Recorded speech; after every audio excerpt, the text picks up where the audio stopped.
to Wolf Spirit Radio.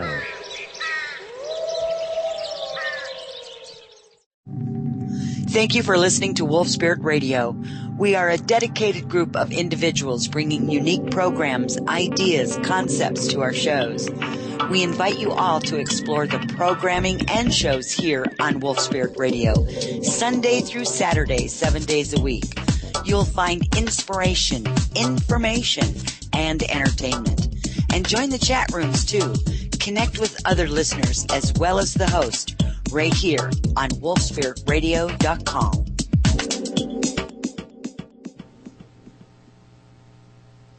You're live. And welcome back, everybody, to the next hour. I'm joined by Tracy Kennedy of her normal show, Turtle Island News. Welcome, Tracy. How you doing today? I'm doing great. How you doing? I'm doing good. Fun we've had today. Oh, yeah. It's a blast to be back in the Wolf Spirit saddle again, functioning with everybody, sharing the toolbox. And we've got about 40 minutes until we have Sasha Stone, Santos Bonacci, as well as me and I believe Kata Guy will be on once she figures out the internet, because the interweb nets are having their own little corgi issues today. They certainly are. Oh, yeah. Yeah, they kicked me off once today, too. Yeah. So to ask a question now, and the question I kind of asked you earlier today is the comparison and contrast of 2012 to 2013. And let's recap this for a second. What was 2012 like for you?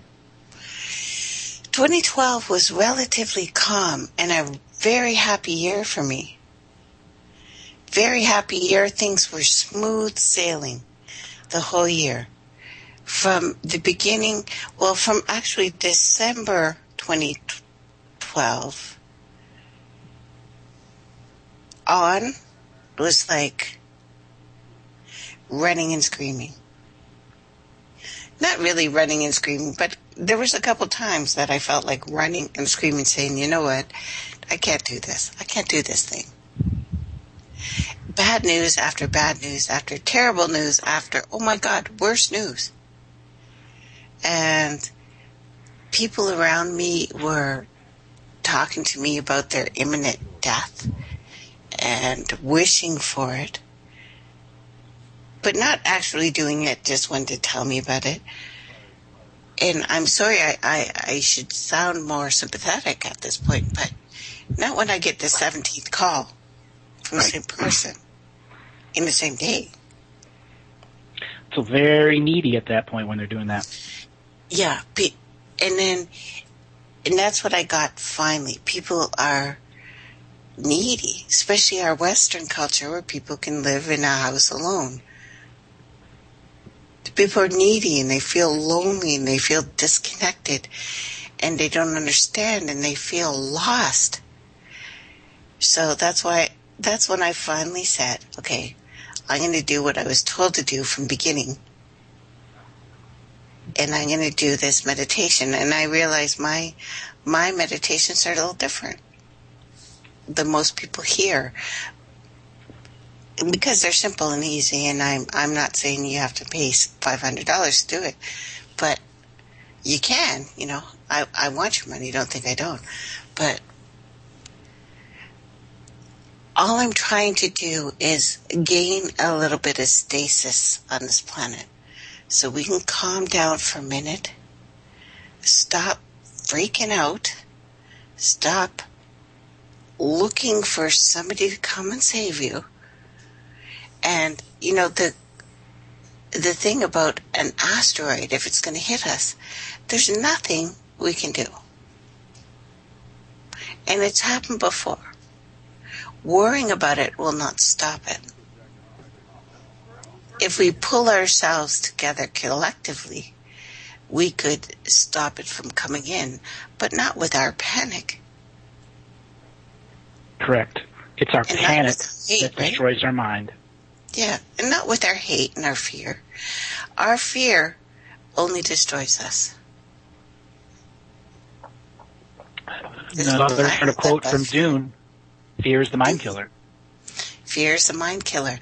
And they have a chant for that, which is surprisingly powerful. people want to look that up, if you have moments where you don't know what else to do, say that, because it's a powerful chant. Very that powerful. man knew something. He knew something that wrote that. Even the story of the Bene Gesserit witches, I'm telling you, I think that's what happened here. We were seeded with some stories. And those stories took on the power of myth. They took on the power of myth, which is the most powerful thing. Mm-hmm. Because people in time. believe it. Yeah. And time. They had to set down time. They had to set down myth. They had to set up, you will be saved by someone, because you can't do it yourself. They didn't put that addendum on there. But that's what it implied. It implied you cannot save yourselves. You're weak. You need something else. Which always means what comes next is way worse than what you got now. And when it gets worse than what you've got now, it's because you're manifesting it through some type of revelations through negativity. Sometimes we go through these spiritual revelations in ourselves that ultimately lead us down a path that's not pleasant, because we must face some of the parts of ourselves we don't like facing. We must look it in the eye. You know, what I do, which is tough, and I don't say everyone should do it. And it's an old shamanistic kind of thing, where I block nothing. I put up no wards in my house. Wards as in to fend something off. I have nothing like that here. As a matter of fact, I welcome stuff in. I want to face it. I want to look at it in the eye and face it.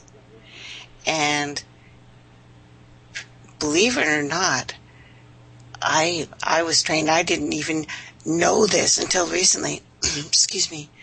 I was ingesting a little bit of poison my whole life. I didn't know what these couple plants were. But I can't be killed by that. And as a matter of fact, now it makes me stronger. Other people might die. But, you know, these are our power plants, which I had to say a prayer for. A prayer saying, I take you into my body and I welcome you as my brother and travel with me. I learned to respect before I knew I even had a concept for the words I was saying. It was a good gift. Everything's a gift when you look at it in the eye. Yeah, everything is. The eyes are the windows to the soul. Every being has some way to see into its soul. You just have to choose to look at it that way. And when you see that reflection in their eye, you know. And once you know, you must be faced with this dimensional world you live in versus what's looking back at you. And in that infinite reflection is your multidimensional self.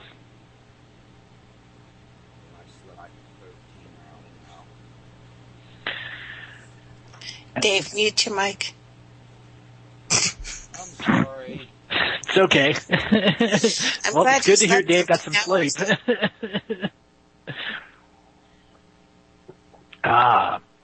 So Tracy, we have had quite an amazing show. We've got about 30 minutes left. If people want to type questions in, they can go to the chat room at wolfspiritradio.com/wolfchat and type your questions in capital letters, and both Tracy and I will begin to answer questions. And we're at a point where we're having some really big guests on.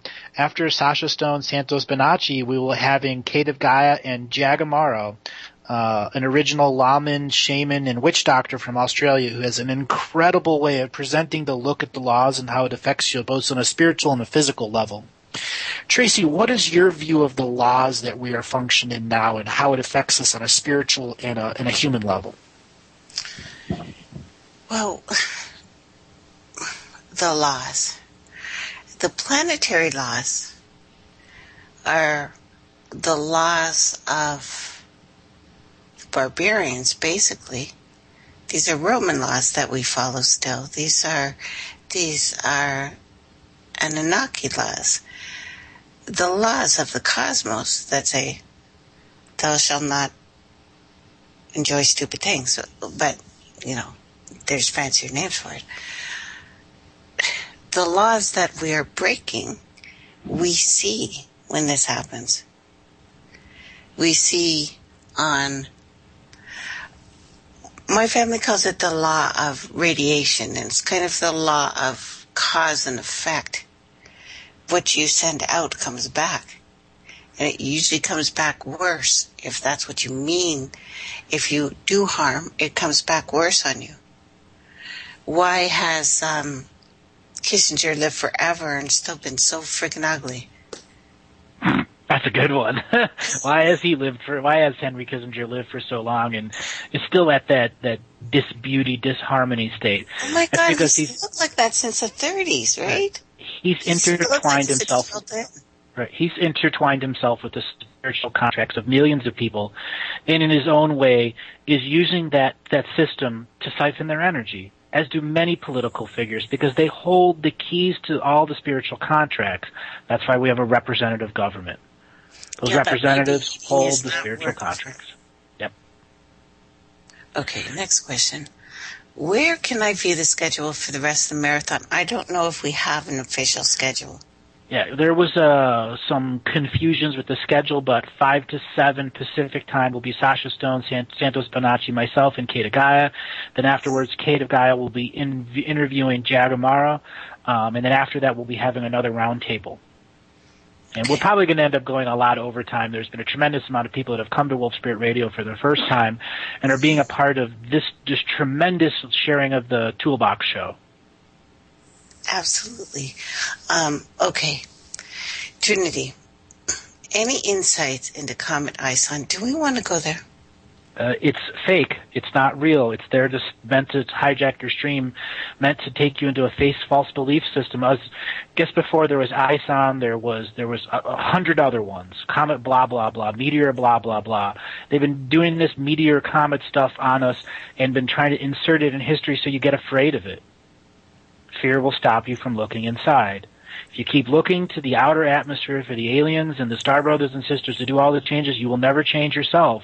You'll never sit in the seat of your heart, never discover your multidimensional relationship to this planet and the dreaming mind of this planet. I would like to say my views on Comet Ison are a little different, although I also don't think of it as the apocalypse. But I saw it turn into the phoenix, as was prophesied. And it's just a messenger. It's just a messenger. Yes, it's carrying debris, but there's a lot of stuff carrying debris. We're in a busy part of space that we haven't been in since the dinosaurs were here. If you want to hear about Ison, go to my page, type in Ison.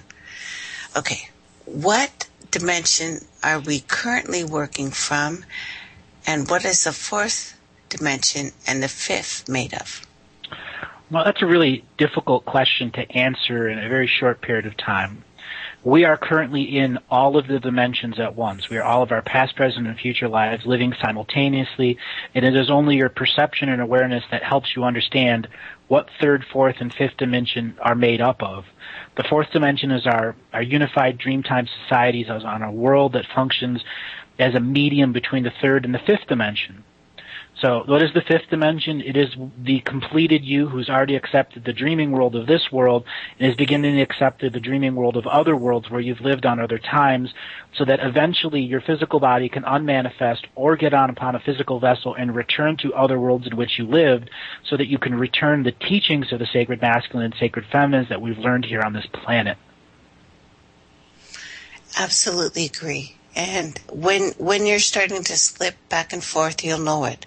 Yep. Because other people will notice, and you will have to call Dave and say, what time is this? What day is this?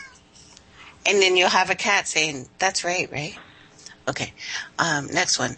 Is sun gazing the fastest way to build a light body? That's from Sunra. Honestly, there are 100 other techniques other than sun gazing. And you can combine dozens of techniques at once.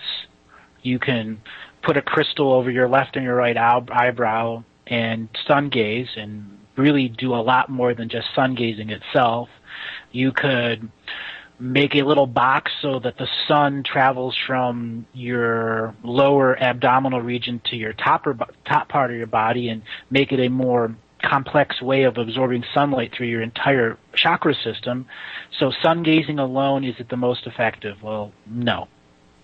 No, it's not. You have to combine multiple systems to truly get into the true sunlight energies. Then you also have to be aware that chemtrails do affect the sun that's around you, and there are times that the sunlight energy that you get, you have to process before you go on sun gaze again. Otherwise, your light body is going to create a toxicity again, and we are so toxic right now that adding more toxicity really takes away from your expression. From Starlight, what are the next external events to look forward to, and how close would you say to the dream event all around the world? There are no external events. Everything's an internal event. Everything's internal. Think of it like why the ducks go north or south for the winter, why the butterflies come in the summer. It's a spiritual changing of seasons, and everybody that has a DNA light body or a DNA body will be affected differently. So it's internal. It could be as unique as a fruit vendor in Tunisia setting himself on fire that changes the world. That it's internal. It's when people stand up in their power, stand in their hearts, and begin to make changes. Simple as that. Yeah, and for me, I've got nothing other than there will be many external events. If you want to be afraid of them all. Okay. Next question, I can't read her name. How to get rid of strong panic fears that are coming for her, night terrors and so on? Well, if you're having night terrors, you have to begin to confront yourself why. A lot of times there's repressed emotions or dealing with sexual abuse or some other type of verbal or social abuse. And then before you go to sleep, you have to challenge your physical body to clear your energy field, do meditations, listen to Tracy's meditation, and begin to stand in the seat of your heart power. There cannot be night terrors if you're in your heart space.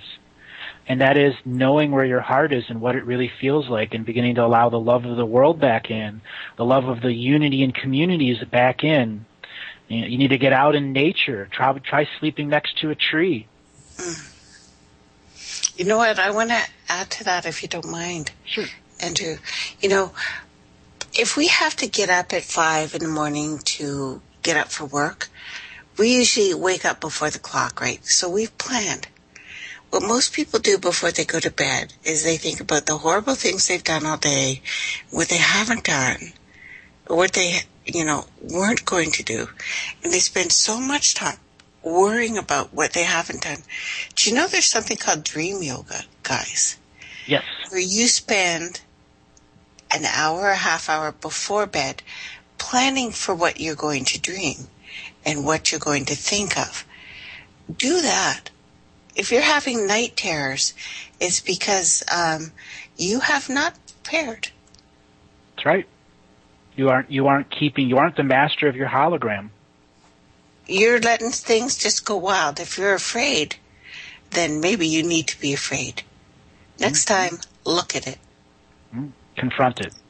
Confront it, because something that needs you to see it, and it's you're not looking at.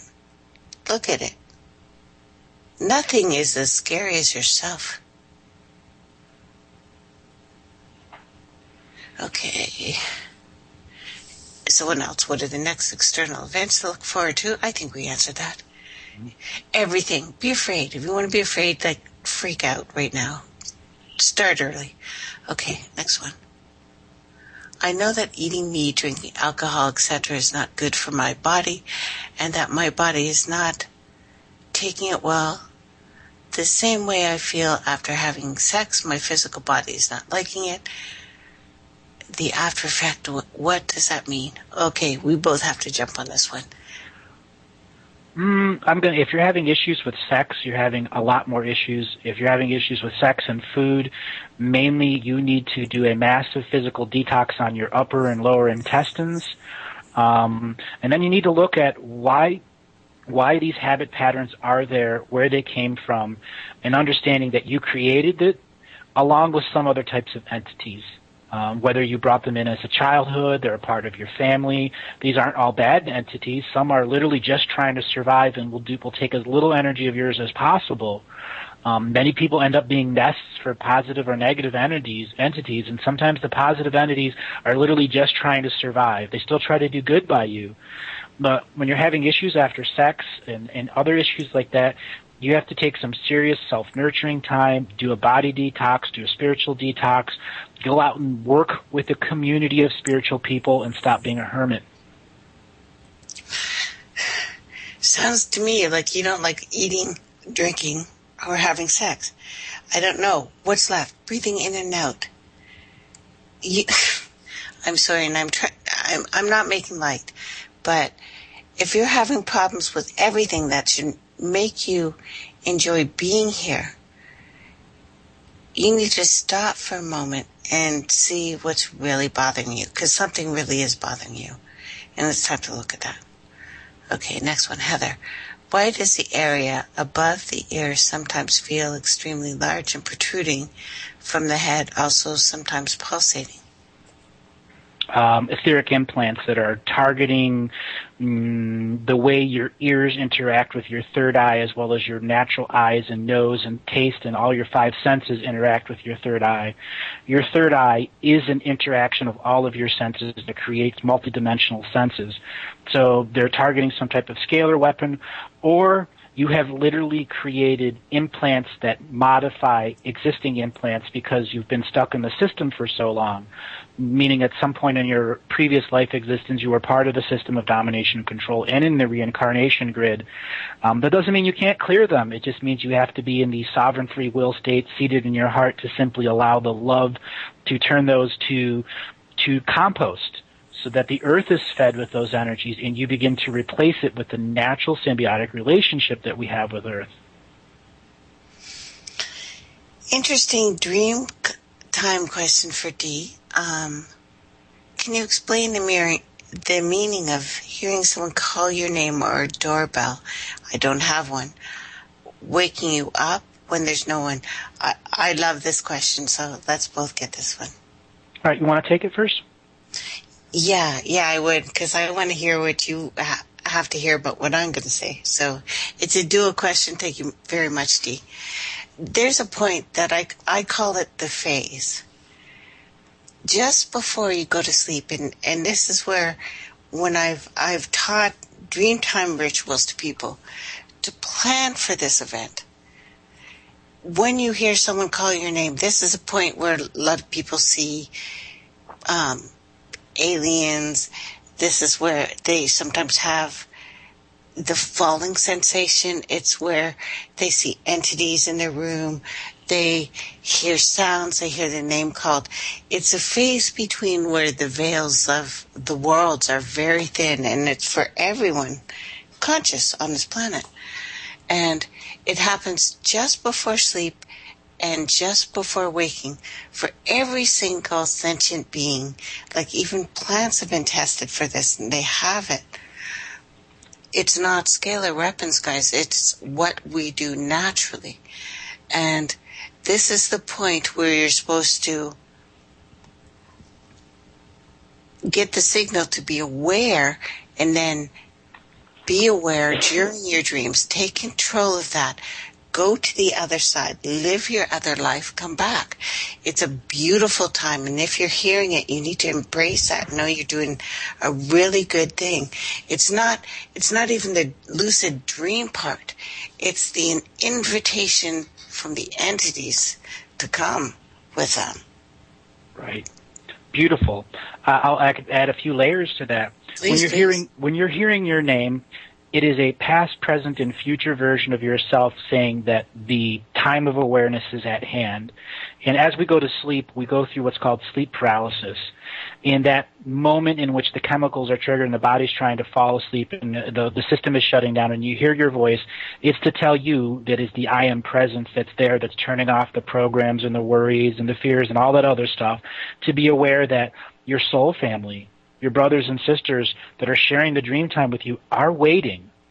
And when you choose as an I am presence to clear your field during that time, you will have amazing experiences that connect you to people you haven't seen in thousands or millions of years.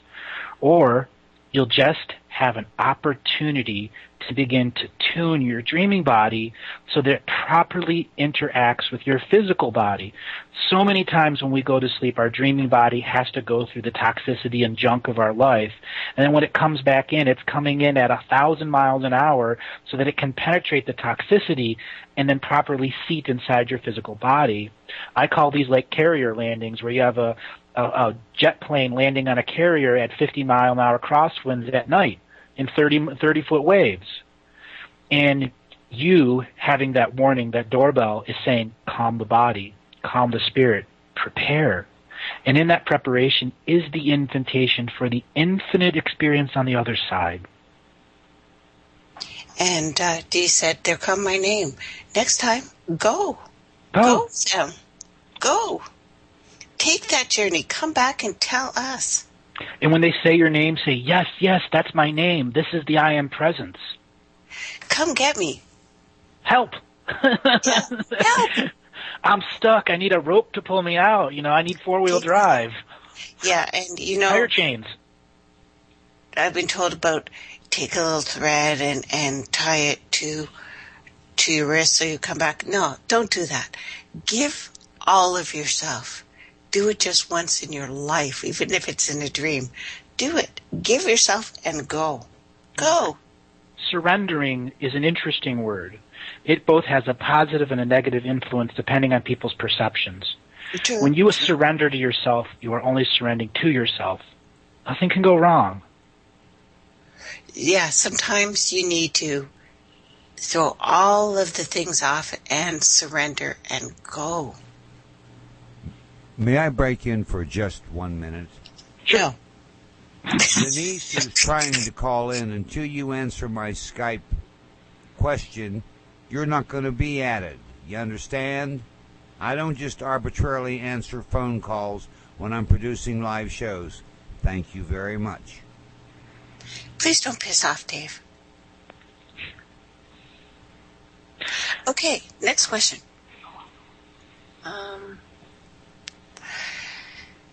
Okay, we can both tackle this one too. What's going on with the radiation contamination in the Pacific Ocean from Fukushima? How do we find solutions to this external crisis on both individual and collective level? Recent reports indicate there may be a virtual graveyard of maritime life at the bottom of the ocean. Do you know what's going on with these reports? How are they true?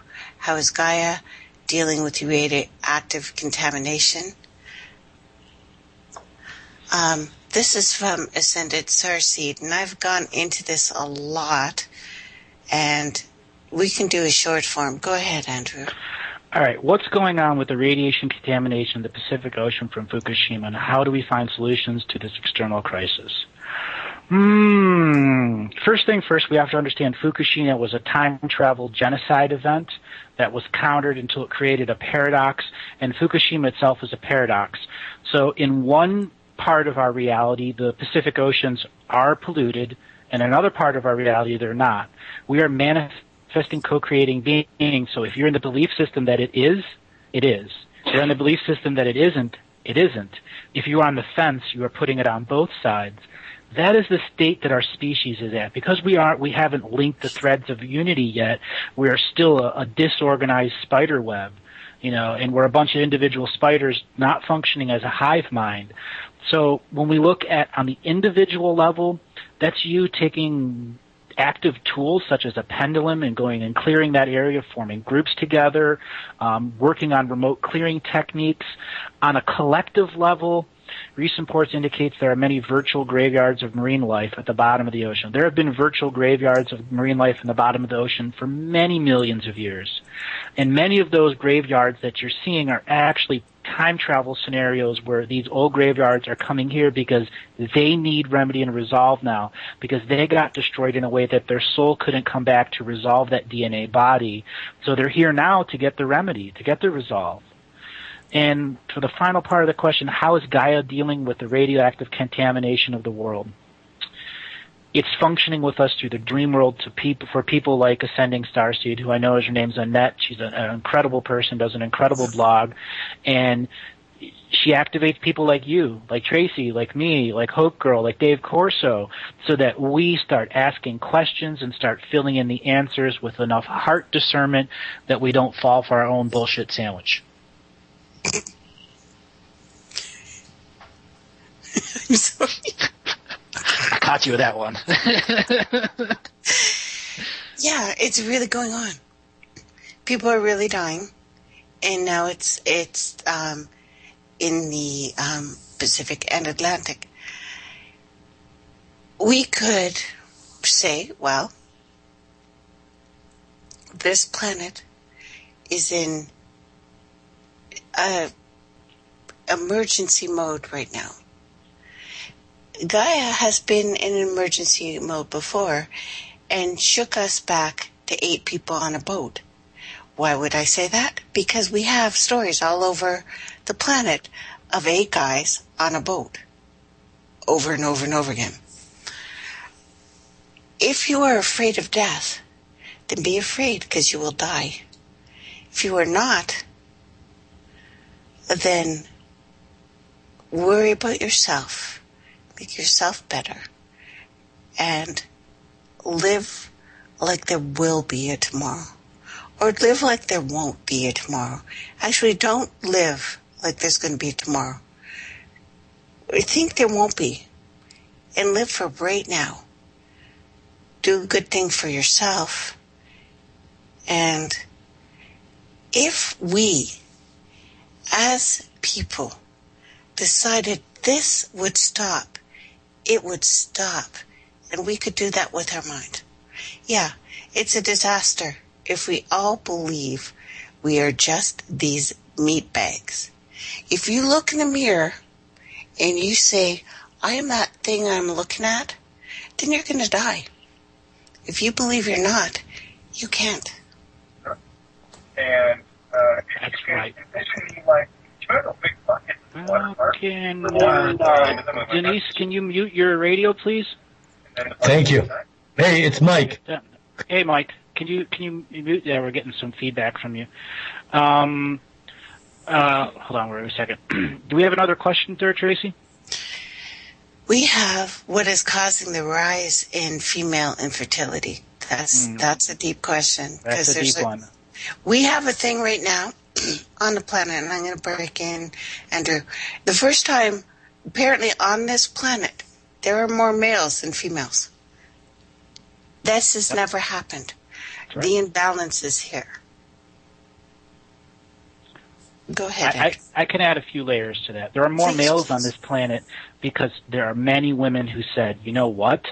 I've given birth to millions and millions of very powerful souls, and now I don't want to have children. I just want to be a woman during this time of change. And those men that I've born, or other women that I've born, those powerful people, stand in your power. I'm standing with Earth. And standing with Earth means you birth other life. You grow plants in your home. You tend fish. You do something that aids the whole life of this world. And there are special souls that need to be here, and those are the ones that are being born now. Like your son, Tracy. You know, you call him perfect. Yeah, perfect. Thank you very much for bringing that up. You know, there was a question earlier on, you know, when a woman gets pregnant accidentally, whatever. Shaman, women, whatever that word is. I chose to be here on this planet for my boy, who, by the way, is the only perfect being on the planet. He's beautiful. Perfection. This is the reason the planet is still breathing out, because of my son. I knew, and it was on the summer solstice, that I became pregnant. Not only I knew it, his father knew I was pregnant. I went in 2 days later and said, I need a blood test. And my doctor said, you cannot possibly know this. I said, and yet, take the test. She goes, you're pregnant. She looked at me and kind of stepped back a little bit. I said, And she was an Indian woman, like from India. And I said, do you not have stories of these things? She goes, I do. I said, so because you're a doctor and you've been so brainwashed, you don't believe I knew I was pregnant, so did the father. This boy that I chose to come in is beautiful, and 22 right now, has had a girlfriend for 2 years, and he's great to her, and it gives me hope for the planet. This is a good man. Takes care of his mom. He's good to his girlfriend. He's good to his grandma. He's great with people. He introduced her in a horrific event. I can't even imagine what it would be like for someone, but to a family reunion with all of my Italian side of the family. There's 8 of us. Hi, meet the girlfriend. Poor thing, but you know what? Yeah, I chose him. I chose to be here. And he's magnificent. And that's why so many women aren't having children. They are waiting for the time that there are no more rules that say who can and cannot be here. Yeah. They want to have soul family in their womb. They never again want the ability for the system to remove a soul family light body from the DNA fetus that you born with your male counterpart and that insemination process. Yeah, and I want to say and do a shout out for the males on the planet. My son's father is a magnificent father. Always has been. So high five to him. I'm going to make a statement. The time of recreational sex and polyamory is over. Yeah. When you look at the world of the animals, very few of them follow polyamory. That's very, true. very few. Yeah. We are returning to a natural order. That doesn't mean polyamory won't exist. It'll exist in specialized pods of people who need that experience to finalize their resolve into their DNA light bodies. Okay, there are so many light bodies that are shattered, what I call their soul matrixes, in 30 or 40 parts. And by having intercourse at the most basic human expressional level, separate of recreational sex, you can put your own pieces back together because they may contain a part of you.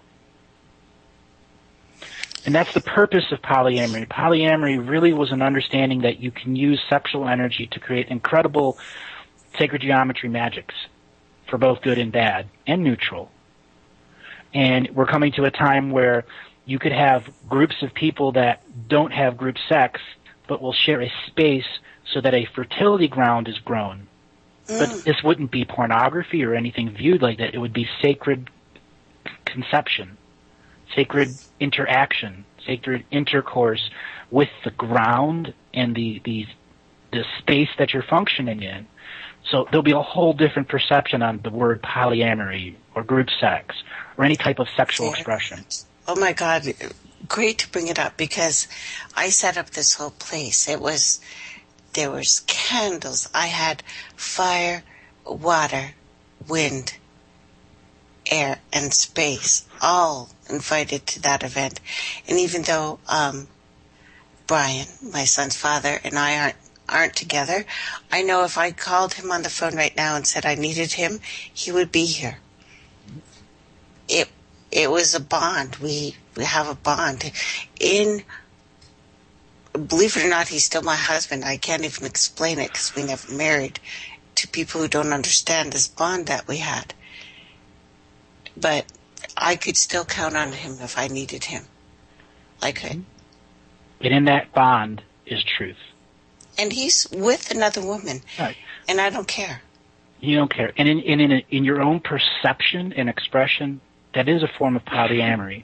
You're just not following the hierarchical pecking order of male and female brought onto us by religious systems that said you must spend your whole life through the good and the bad.